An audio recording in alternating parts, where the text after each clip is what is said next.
And Rhys and I normally sort of compare notes when we do these about what's been going on in our lives. But Rhys, I believe you're back into homeschooling, aren't you? So there's a really good link with homeschooling and Cranwell here. What's your experience?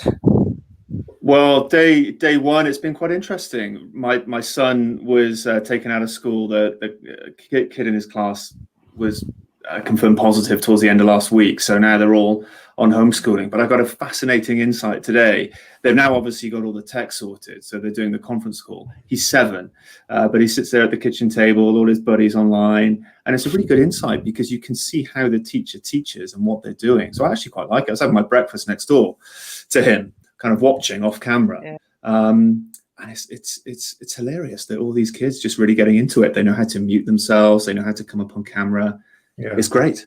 Yeah. The kids find it, so easy. I think, technology, it's just second nature to them, isn't it? I was sort of struck because in the first lockdown, the kids were here for the whole of that summer term, and they did online schooling. The school put on a fantastic program, but actually it sort of struck me that, the teachers were having to learn very fast as to how to manage that situation, keep them engaged, because it's very easy just to sit in the background and not say anything. So there's a real skill to sort of picking, making people engage with the class and actively learn. So I think it was a harder job for the teachers actually than it was for the children. I think you're absolutely right. I think the feedback they've got from the kids as well has been pretty brutal in some cases. I've got 2 teenage daughters, and they talk to me about how rubbish their teachers are at online teaching, and sometimes I wouldn't want to be in that scenario at the moment. But that's probably a great sort of way to ask, right? RAF College Cranwell in lockdown, your command. How has it been? Just tell us about your role there and how that's been affected. Well, very different to what I thought it would be. Normally, I'm on the road quite a lot because actually, although I'm commandant at Cranwell, my AOR is far broader than that. I'm responsible for Halton, for all the university air squadrons, and all of our resilience centres and all of our leadership and our leadership centre as well. So only part of it. For our listeners, Halton is what? It's airman training. Yes, so it's phase 1 training, initial training for those entering who aren't officers, so our recruits. So everybody entering the Air Force basically comes through my AOR, whether that's sort of up at Cranwell or down at Halton.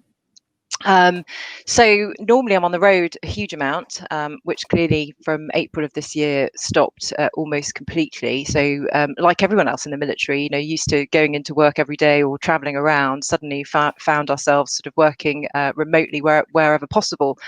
Although obviously from a phase 1 training, sort of officer training perspective and recruit training perspective, it was still face-to-face training, and we actually carried on training all the way through. So we never stopped, unlike some of the other services.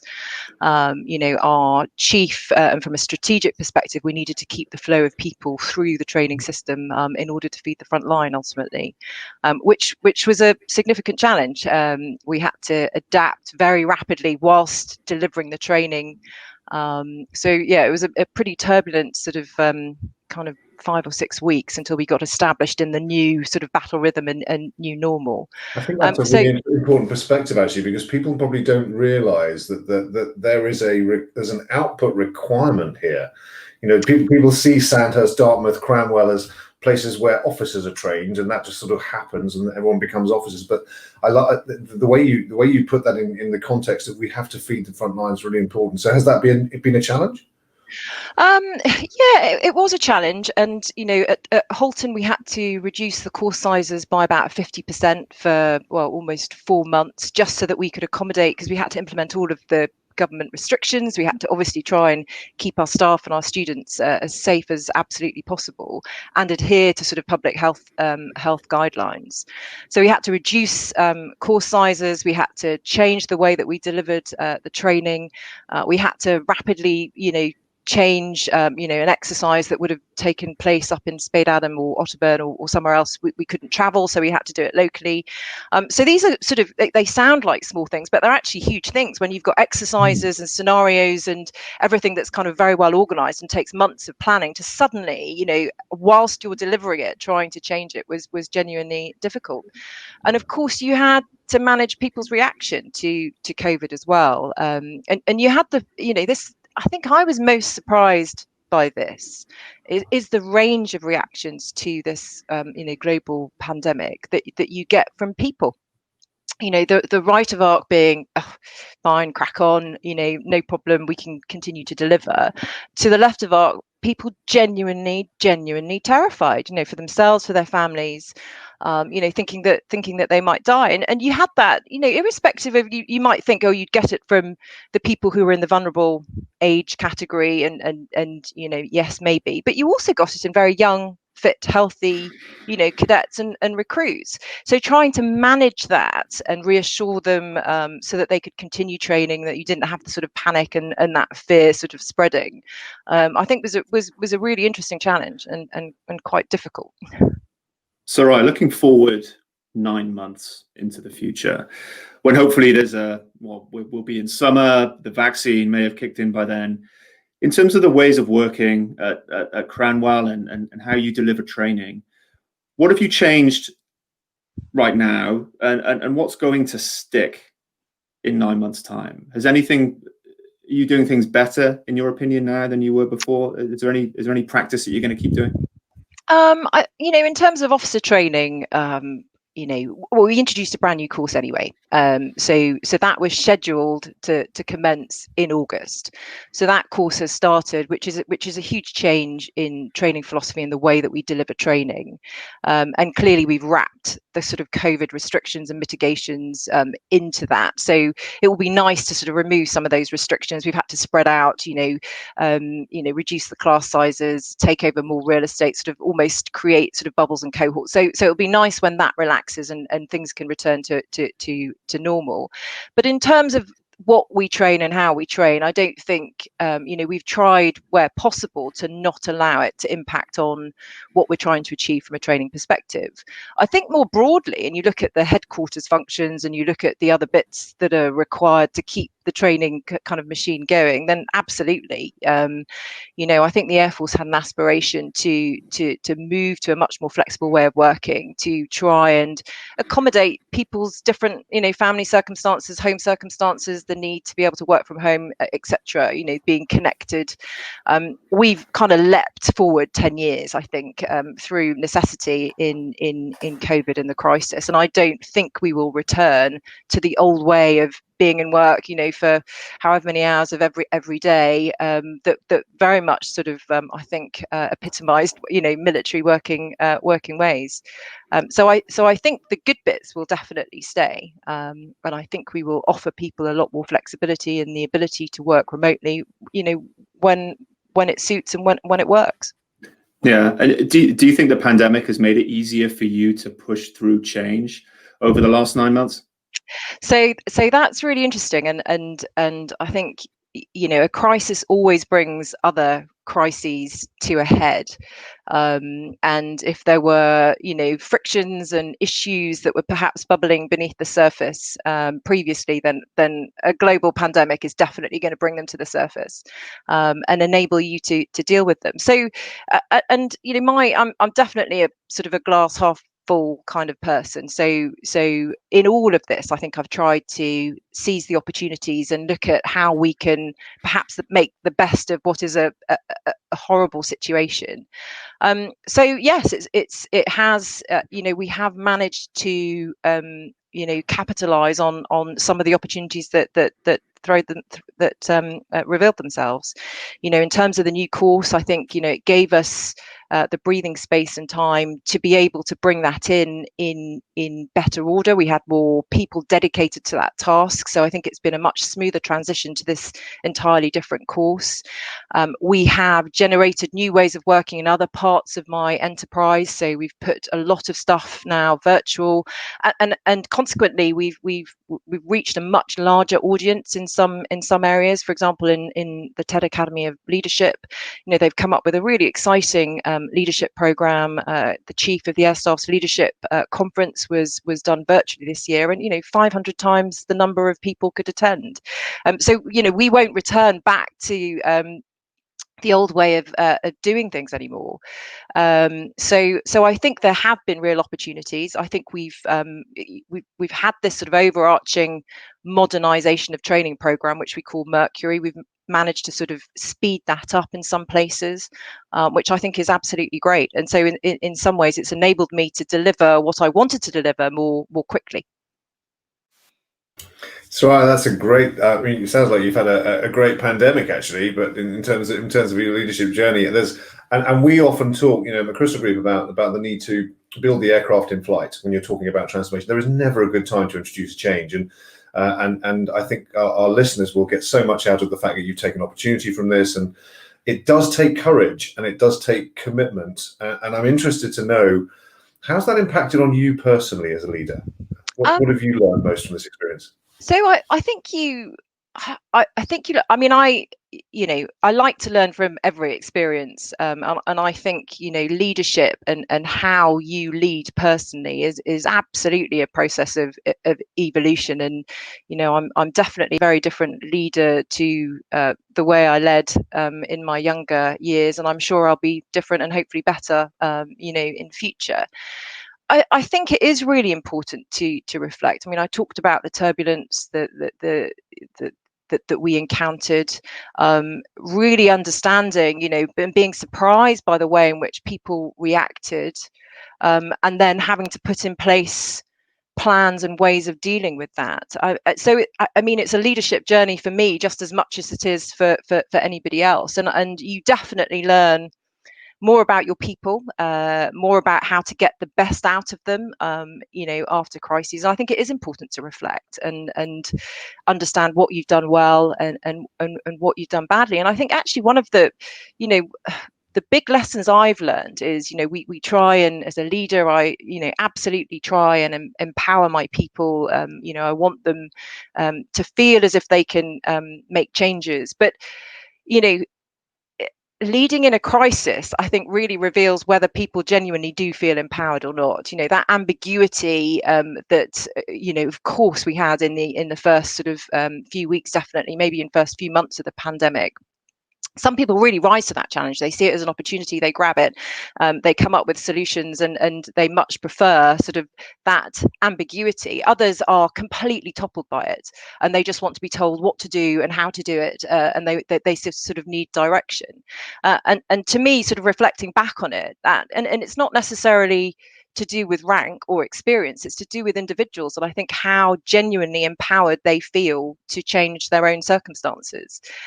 So I think it is important to learn that, and to understand how you can correct maybe some of the things that were missing the first time around, as you move forward. I think that's that it is. I think we're all learning, and treating leadership as a learning experience, I think is especially as different. Who'd have known we were going to be here where we are now a year ago? And so things change at an alarming rate and with alarming scope.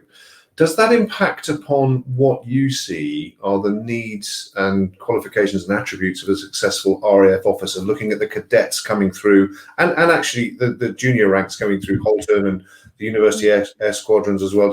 Are you looking for a different type of officer now than perhaps we were all looking for 10, 15 years ago? Yeah, I think definitely. And I think if you look at the new course that we have, and the way in which we teach leadership, so AP 7001, which is the Air Force's sort of manual on leadership, was reissued earlier on this year, really coincident with the new course. And the way we approach leadership, I think, is very, very different. It starts from a know yourself, understand how other people react to you, lead yourself, lead small teams, and really that's where we stop on officer training. But the manual goes on to then lead change and lead the organisation, and they do that in training interventions later on in their careers. So I think this idea of different styles of leadership, diversity in our leaders, recognizing that there are many different forms of effective leadership. It doesn't have to be the sort of stereotypical. I think when I joined the Air Force, you had to be a stable extrovert, and that's what made a good officer and a good pilot, or whatever branch you're going into. I think we recognize now that some introverts can be phenomenal leaders, and that idea of diversity in our workforce and in our leaders is really, really important.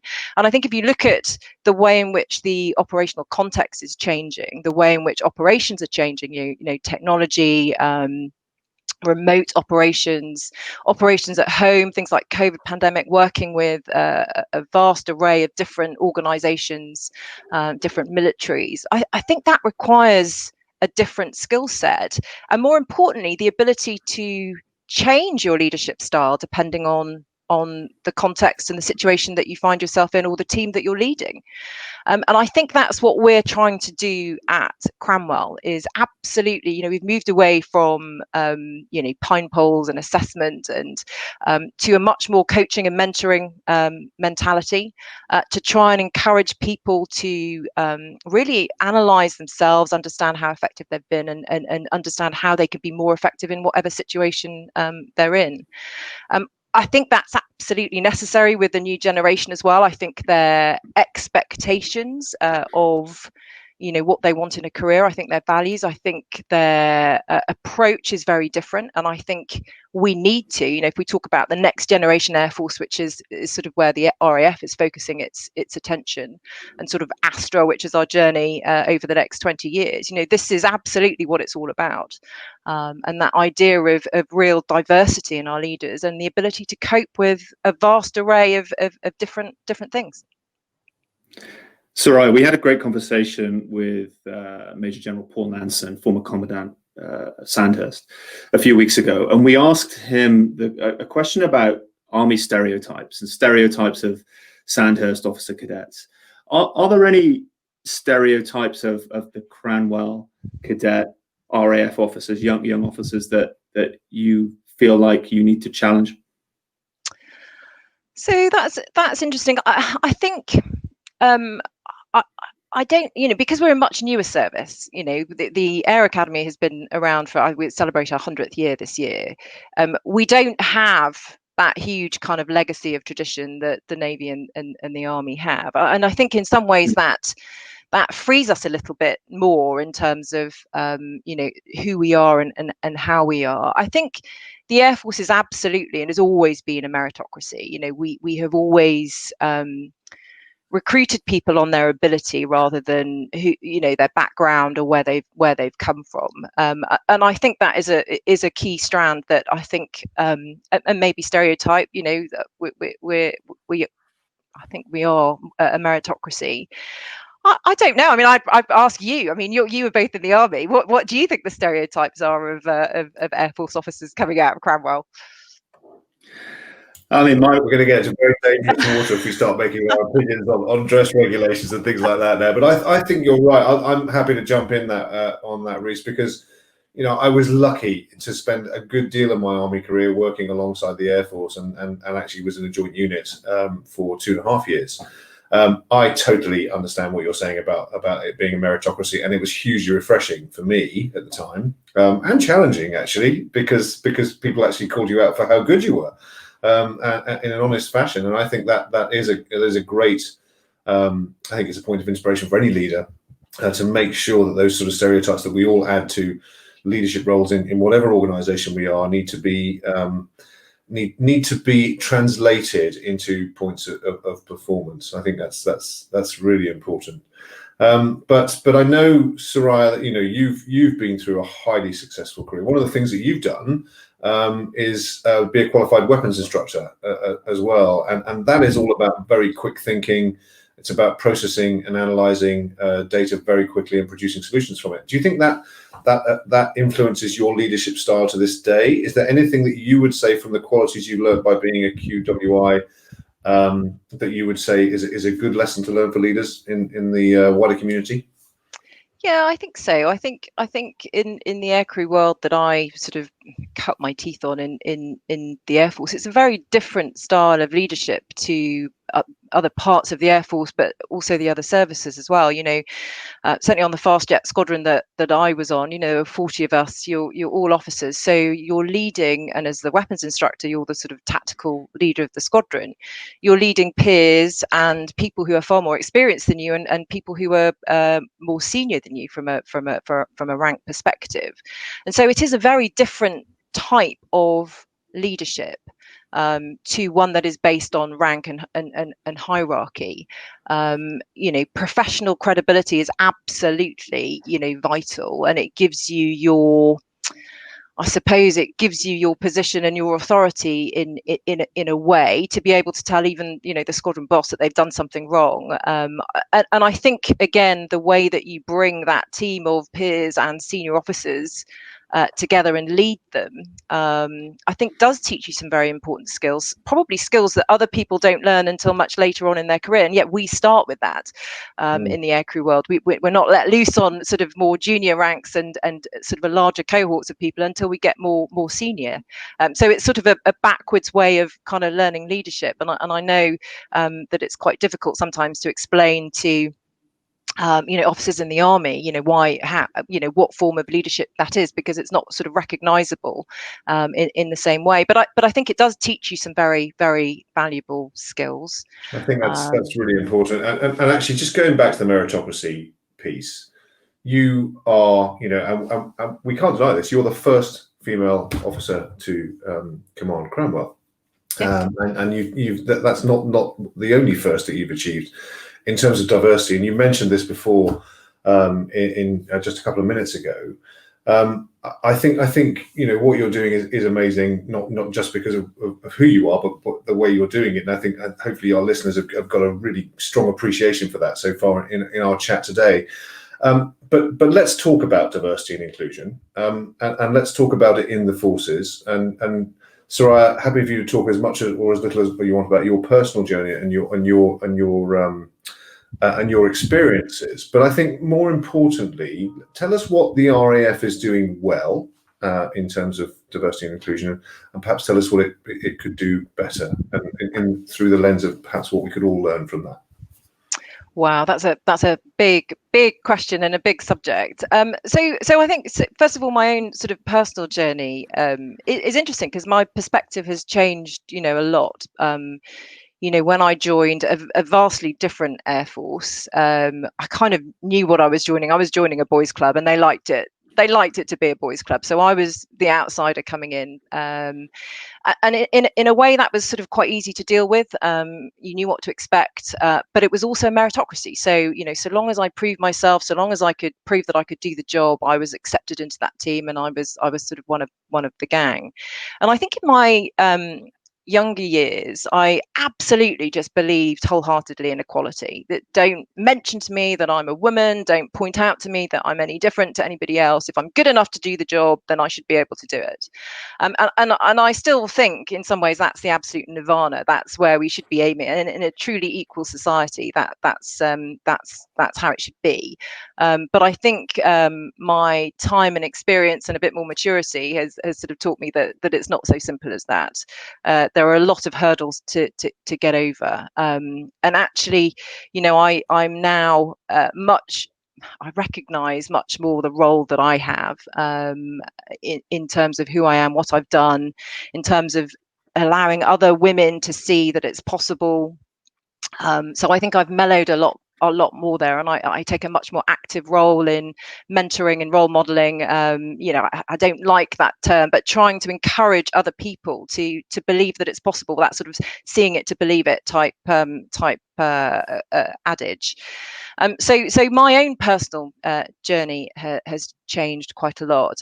I mean, the Air Force is, you know, unrecognizable from the Air Force of the 1990s that I joined. You know, it is much better. I think we're leading the services in terms of gender, but it's still, you know, low. It's still 20%. You know, it needs to be up near 50%. It is 50% in some branches, which is really, really good. We just need to replicate that across other branches. You know, in terms of BAME, I'm the BAME advocate for the service. You know, we need to do better. And there is, you know, from the chief of the air staff all the way down, there is an absolute recognition. And this isn't just about political correctness. It is absolutely about needing to reflect the society that we defend. It's about being able to recruit the best possible people. You know, if we only recruit from one pool and that pool is shrinking with the demographics of society, then the talent pool shrinks too. So to get the best people, the most talented people, then we need to reach into all corners members of society to do that. And of course, we need to be able to think differently. We need to be able to, if we're too homogenous, we'll become obsolete and we'll be defeated by our adversaries and the threats around us. So I think everybody recognises that. And recognises the need to change. I think changing is the difficult bit. At the end of the day, we kind of, until you this is where positive action comes into, and this is where, as I say, my attitude has changed very much from that sort of just equity, complete equality, to recognizing that no, we need to be more proactive to get this in place, and then it will self-sustain. It will be self-sustaining. So yeah, I don't know if you want to delve into any of those areas. I would definitely like to dive into a couple of areas, Suraya. You mentioned at the start the importance of demonstrating credibility, and I think for building trust, that's clearly critical, especially as you join a new team. You also mentioned just then being seen as one of the gang by this boys' club. Can you talk about the pressures that you've personally felt when joining a new team, especially as a leader? I know in the military you probably bounce around every couple of years, so this may be something that's a common thing for you. How has that played out? Do you know what? I think I've found it more challenging as I've got older and more senior. I'm more conscious of it. I think when I was younger and I was joining a squadron, I mean, people used to ask me all the time, what's it like being the only girl? And I couldn't answer that question, because I'd look around a room and see a room of blokes. I wouldn't see a room of blokes with one girl. So I didn't feel different to the rest of the guys on the squadron. I think as you get older and as you get into positions of leadership, you become much more aware of the team that you're leading. You become much more aware of the fact that some of them don't like the fact that a lot of the people, certainly when I was a squadron flight commander, a squadron commander, I was leading people who joined an air force that they never imagined in a million years would have women flying, let alone in charge of them. I was the first ever female boss that they'd had. And so recognizing that perhaps they struggled with that, and now I could have been really, that's their problem, sod it, they should deal with that and get over it. But of course you won't do well if you took that approach. I always tried to be sort of understanding of the situation that they found, and still even now, I mean, that there are people in the Air Force that don't quite know what to make of a female of much more senior rank than them, and they don't quite know they don't know what to call you, they don't quite know how to address you. I try and be empathetic to that, really, because I recognize that they're a product of their experience, and you can't expect them to change overnight, irrespective of what policy says or what society says. They have to sort of educate themselves and get better at it. So I think it's become more evident to me as I've got more senior, the difference and the uniqueness of my position in a way, more because of the way people react to me than the other way. Do you feel like you have got to prove how good you think you are when coming into a new team? Is that a pressure that you feel? Whereas perhaps for someone who is obviously part of the gang, a man, that pressure's not quite as strong. So I think in the Air Force, probably not so much now, in the sense that I've been in for 27 years. A lot of people know me. I think my sort of reputation is sort of understood. Yeah. I think that is a really interesting question, because the first time you join, you work really hard to get through flying training, to get onto a squadron, to get combat ready, to become to establish that sort of professional credibility I spoke about, which has always been really, really important to me. And of course you sort of get there, and I went to advanced staff and command college, and as a wing commander with suddenly the Army and the Navy as well, who had no idea who I was. The Army particularly didn't have women in the combat arms back then. The Navy had a few, but not very many.